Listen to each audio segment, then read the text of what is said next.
ನೋಡಿ, ಈ ವರ್ಷ ಜನರಿಗೆ ಒಂದು ಹೊಸದಾದ ಸಂಕಲ್ಪ ಏನಪ್ಪಾ ಅಂದ್ರೆ ಈ ಕುಂಭಮೇಳಕ್ಕೆ ಹೋಗಬೇಕು, ನಾವು ಅಲ್ಲಿ ಮಿಂದೇಳಲೇಬೇಕು ಅಂತ. ಬಟ್ ಮಹಾಕುಂಭಮೇಳದಲ್ಲಿ ಸ್ನಾನ ಮಾಡಿದವರೇ ಈ ಬೆಚ್ಚಿ ಬೀಳಿಸುವಂತ ಸ್ಟೋರಿಯನ್ನ ನೋಡಲೇಬೇಕು.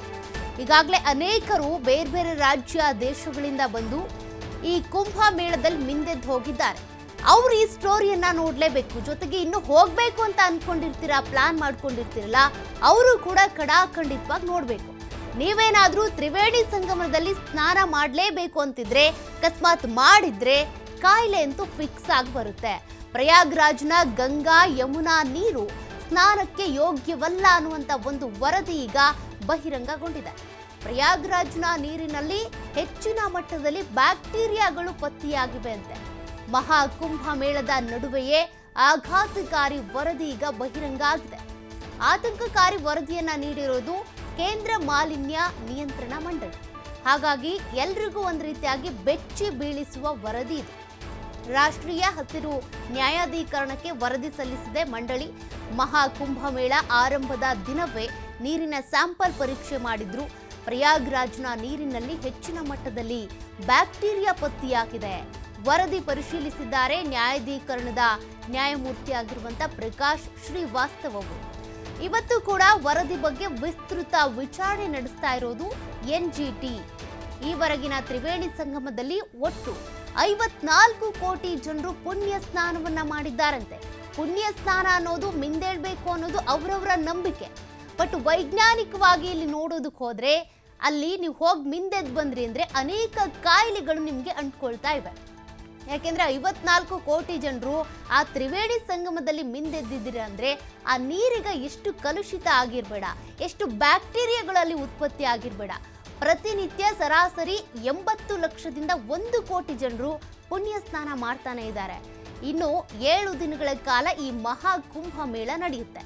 ಇದೇ ಫೆಬ್ರವರಿ 26ನೇ ತಾರೀಕು ಮಹಾಶಿವರಾತ್ರಿ ದಿನದಂದು ಕುಂಭ ಮೇಳಕ್ಕೆ ವಿದ್ಯುಕ್ತವಾಗಿ ತೆರೆ ಬೀಳುತ್ತೆ. ಹಾಗಾದ್ರೆ ಕೊಟ್ಟಿರುವಂತ ವರದಿಯಲ್ಲಿ ಏನಿದೆ, ಏನ್ ಬ್ಯಾಕ್ಟೀರಿಯಾಗಳು ಪತ್ತೆ ಆಗಿದೆ, ಹೇಗೆ ಸ್ಯಾಂಪಲ್ ತೆಗೆದುಕೊಂಡ್ರು, ಎಷ್ಟು ಕಲುಷಿತ ಆಗಿದೆ ಅದನ್ನ ನೋಡೋದಾದ್ರೆ, ಜನವರಿ 9ರಿಂದ 21ರವರೆಗೆ ಪ್ರಯಾಗ್ರಾಜ್ನ 73 ಸ್ಥಳಗಳಿಂದ ಮಾದರಿ ಸಂಗ್ರಹಿಸಿಕೊಂಡಿದ್ರು. ಅಂದ್ರೆ ನೀರಿನ ಮಾದರಿ. ಗಂಗಾ ಯಮುನಾ ಎರಡೂ ನದಿಗಳ ನೀರು ಸ್ನಾನಕ್ಕೆ ಯೋಗ್ಯವಲ್ಲ ಅನ್ನೋದು ಈ ರಿಪೋರ್ಟ್ನಲ್ಲಿದೆ. ನೀರಿನಲ್ಲಿ ಹೆಚ್ಚಿನ ಮಟ್ಟದಲ್ಲಿ ಫೆಕಲ್ ಕೋಲಿಫಾರ್ಮ್ ಬ್ಯಾಕ್ಟೀರಿಯಾ ಇದ್ದಾವಂತೆ. ಮಲ ಕೋಲಿಫಾರ್ಮ್ ಬ್ಯಾಕ್ಟೀರಿಯಾದ ಪ್ರಮಾಣವು ಕೂಡ ಮಾನದಂಡಕ್ಕಿಂತ ಅಧಿಕವಾಗಿದೆ. ನೀರಿನ ಬಯೋಕೆಮಿಕಲ್ ಆಕ್ಸಿಜನ್ ಡಿಮ್ಯಾಂಡ್ ಇದೆ. ಹಾಗಾಗಿ ಸ್ನಾನಕ್ಕೆ ಇದು ಯೋಗ್ಯವಾಗಿಲ್ಲ. ಕೋಟ್ಯಂತರ ಜನರು ಪುಣ್ಯ ಸ್ನಾನದಿಂದ ಫೆಕಲ್ ಕೋಲಿಫಾರ್ಮ್ ಬ್ಯಾಕ್ಟೀರಿಯಾ ಹೆಚ್ಚಾಗ್ತಾ ಇದೆ. ಒಂದು ದಿನಕ್ಕೆ 1 ಲಕ್ಷ ಜನ ಅಲ್ಲಿ ಸ್ನಾನ ಮಾಡ್ತೀರಾ ಅಂದ್ರೆ ಅದು ಯಾವ ಮಟ್ಟಕ್ಕೆ ಬ್ಯಾಕ್ಟೀರಿಯಾ ಉತ್ಪತ್ತಿ ಆಗಬೇಡ. ಉತ್ತರ ಪ್ರದೇಶ ಮಾಲಿನ್ಯ ನಿಯಂತ್ರಣ ಮಂಡಳಿಯ ವರದಿ ಇದು. ಈ ವರದಿ ಕೇಳಿ ಎನ್ಜಿಟಿ ಈಗ ಬೆಚ್ಚಿ ಬಿದ್ದಿದೆ.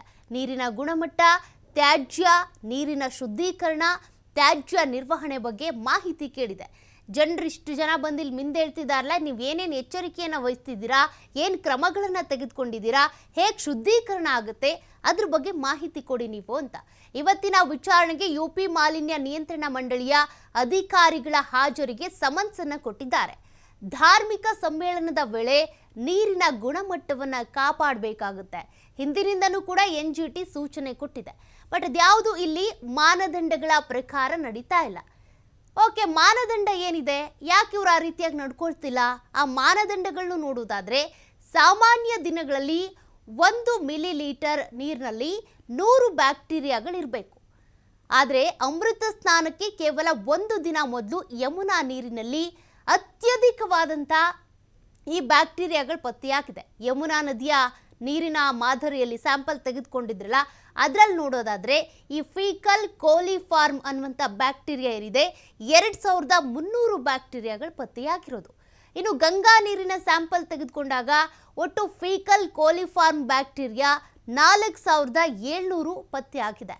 ಸಂಗಮ ನೀರಿನಲ್ಲಿ ನೋಡೋದಾದ್ರೆ, ತ್ರಿವೇಣಿ ಸಂಗಮ ಅಂತ ಅಲ್ಲೇ ಮಿಂದೇಳ್ಬೇಕು ಅಂತ ಹೋಗಿ ಕಾಲು ತುಳಿತಾ ಇಲ್ಲ ಆಯ್ತಲ್ಲ, ಆ ತ್ರಿವೇಣಿ ಸಂಗಮದಲ್ಲಿ ನೋಡಿದ್ರೆ 100ರ ಬದಲು ಒಟ್ಟು ಮಲ ಕೋಲಿಫಾರ್ಮ್ ಏನಿದೆ 4500 ಪತ್ತೆಯಾಗಿರೋದು. ಹೀಗಾಗಿ ಈ ಒಂದು ವರದಿ ಸಾಕಷ್ಟು ಬೆಚ್ಚಿ ಬೀಳಿಸ್ತಾ ಇದೆ.